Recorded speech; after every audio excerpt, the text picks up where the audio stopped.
नमस्कार, news blast देख रहे हैं आप और आपके साथ हूं मैं डॉक्टर जयती मिश्रा। चलिए न्यूज ब्लास्ट में खबरों की शुरुआत करते हैं। सबसे पहले बात करते हैं राजस्थान विधानसभा स्पीकर पद पर वासुदेव देवनानी को 1 साल पूरा हो गया है।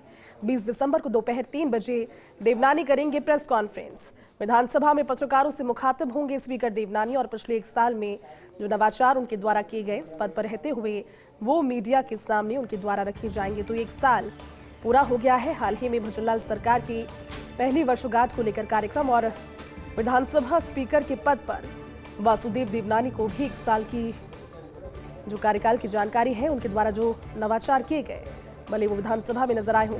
ऐसे में 20 दिसंबर को दोपहर 3 बजे वासुदेव देवनानी प्रेस कॉन्फ्रेंस करेंगे। विधानसभा में प्रेस कॉन्फ्रेंस होगी जहां पत्रकारों से मुखातिब होंगे विधानसभा स्पीकर वासुदेव देवनानी और इस 1 साल में किए गए नवाचारों और जो इनिशिएटिव्स हैं उन्हें मीडिया के सामने वो रखने वाले हैं।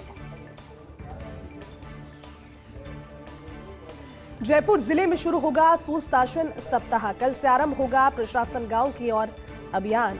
सभी पंचायत समिति मुख्यालयों पर आयोजित होंगे इस संबंध में शिविर। 19 से 24 दिसंबर तक प्रशासन गांव की ओर अभियानों का आयोजन किया जाएगा। साथ ही आपको बताएं कि शिविरों में होगा जन शिकायतों का निस्तारण। जो शिकायतें पहुंचेगी उनका निस्तारण शिविरों के माध्यम से किया जाएगा।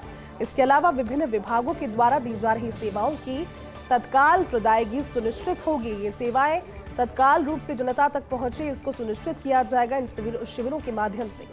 जिला कलेक्टर ने सभी उपखंड अधिकारियों को अभियान के नोडल अधिकारी की जिम्मेदारी दी है और जिम्मेदारी देना साफ तौर पर यही बताता है कि जो अभियान है ये जिस उद्देश्य के साथ किया जा रहा है उसमें सभी की पूर्ति हो, निस्तारण समस्याओं का हो, विभागों की योजनाओं का लाभ जनता तक पहुंचे।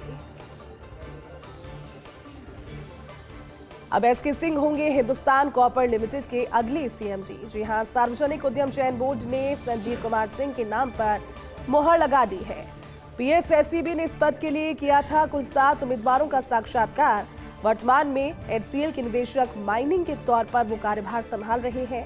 आपको बताएं कि एसके सिंह 31 जुलाई 2023 से ये जो पद था वो रिक्त चल रहा है। एचसीएल के सीएमडी के पद की बात हम कर रहे हैं, लेकिन अब अरुण कुमार शुक्ला की जगह संजीव कुमार सिंह लेने वाले हैं कि उनके नाम पर मुहर लग गई है।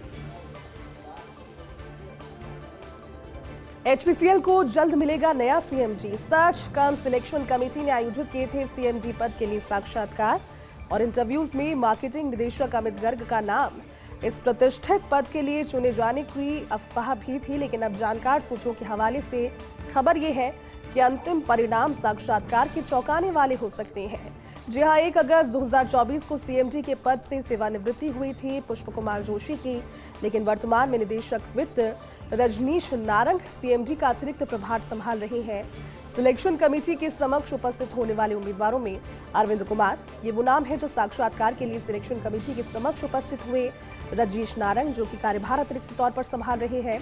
इनके अलावा अमित गर्ग, के चाटीवाल और सुखमन जैन भी शामिल हैं, लेकिन जानकार सूत्र बता रहे हैं कि जो अंतिम नाम है जिस पर मुहर लगी है वो चौंकाने वाला हो सकता है।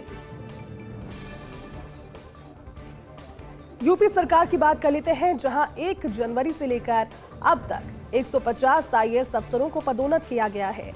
ये डेटा सामने आया जहां मुख्य सचिव मनोज कुमार सिंह की अध्यक्षता में विभागीय पदोन्नति समिति की बैठक में ये डेटा सामने आया। कुल 154 में से 150 आईएएस को पदोन्नति दी गई और चयन ग्रेड देने की सिफारिश भी।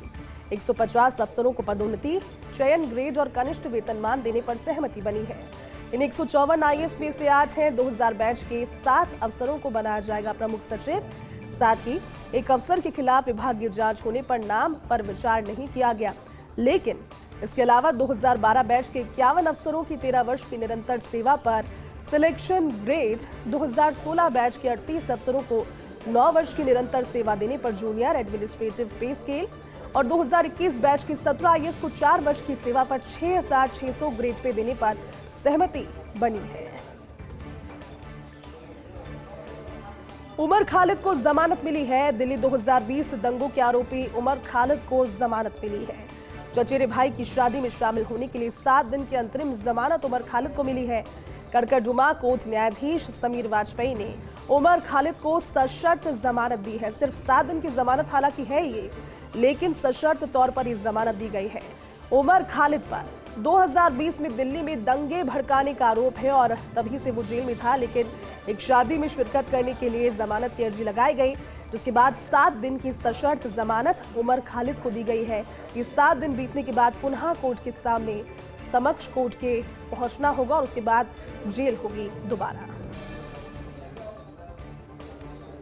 रूस ने क्रांतिकारी कदम उठाते हुए कैंसर की वैक्सीन बनाई है। जी हां, रूसी स्वास्थ्य मंत्रालय ने रेडियो पर इस बात की जानकारी दी और अगले साल यानी 2025 से रूस के नागरिकों को ये फ्री वैक्सीन लगाई जाएगी। क्रांतिकारी कदम, क्योंकि दुनिया भर में कैंसर इस तरह की बीमारी जिसका नाम सुनते ही रूह कांपती है, लेकिन रूस की इस खोज की बात अगर करें तो सदी की सबसे बड़ी खोज इसे माना जा रहा है।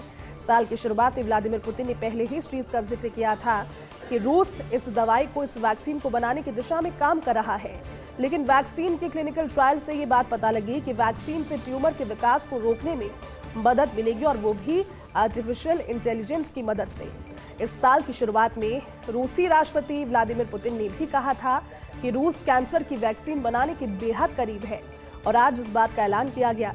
माना यह जा रहा है कि 2025 से अब रूस पहले अपने देश में यानी कि रूसी नागरिकों को और फिर दुनिया भर में कैंसर पेशेंट्स तक ये वैक्सीन उपलब्ध करवाने की योजना बनाएगा। भारतीय क्रिकेट का रवि अस्त, दिग्गज ऑफ स्पिनर रविचंद्रन अश्विन ने संन्यास का ऐलान किया है। रिस्ट्रेंट रेस्ट के बाद इंटरनेशनल क्रिकेट से संन्यास का ऐलान आर अश्विन ने किया। ऐसे में तीनों फॉर्मेट में 287 मैचेस खेलकर 765 विकेट लिए हैं आर अश्विन ने और भारत के लिए उनके नाम एक रिकॉर्ड, क्योंकि सबसे ज्यादा विकेट लेने वाले दूसरे नंबर के गेंदबाज भी आर अश्विन हैं और इसीलिए कह रहे हैं कि क्रिकेट का रवि अस्त हुआ है। 2010 में श्रीलंका के खिलाफ वनडे मैच से इंटरनेशनल डेब्यू आर अश्विन ने किया। टेस्ट क्रिकेट में 106 मैचेस में 537 विकेट्स उन्होंने हासिल किए, ये उनके नाम रिकॉर्ड। इसके अलावा वनडे में 156 और T20 में 72 विकेट चटकाए अश्विन ने। आज इन फॉर्मेट से अपने संन्यास का उन्होंने ऐलान किया है। हालांकि क्रिकेट प्रेमियों में इस चीज को लेकर दुख है, लेकिन उनका यही कहना है कि वो अपने भावी जीवन पर इस समय फोकस करना चाहते हैं और इस वजह से उन्होंने संन्यास का ऐलान किया है।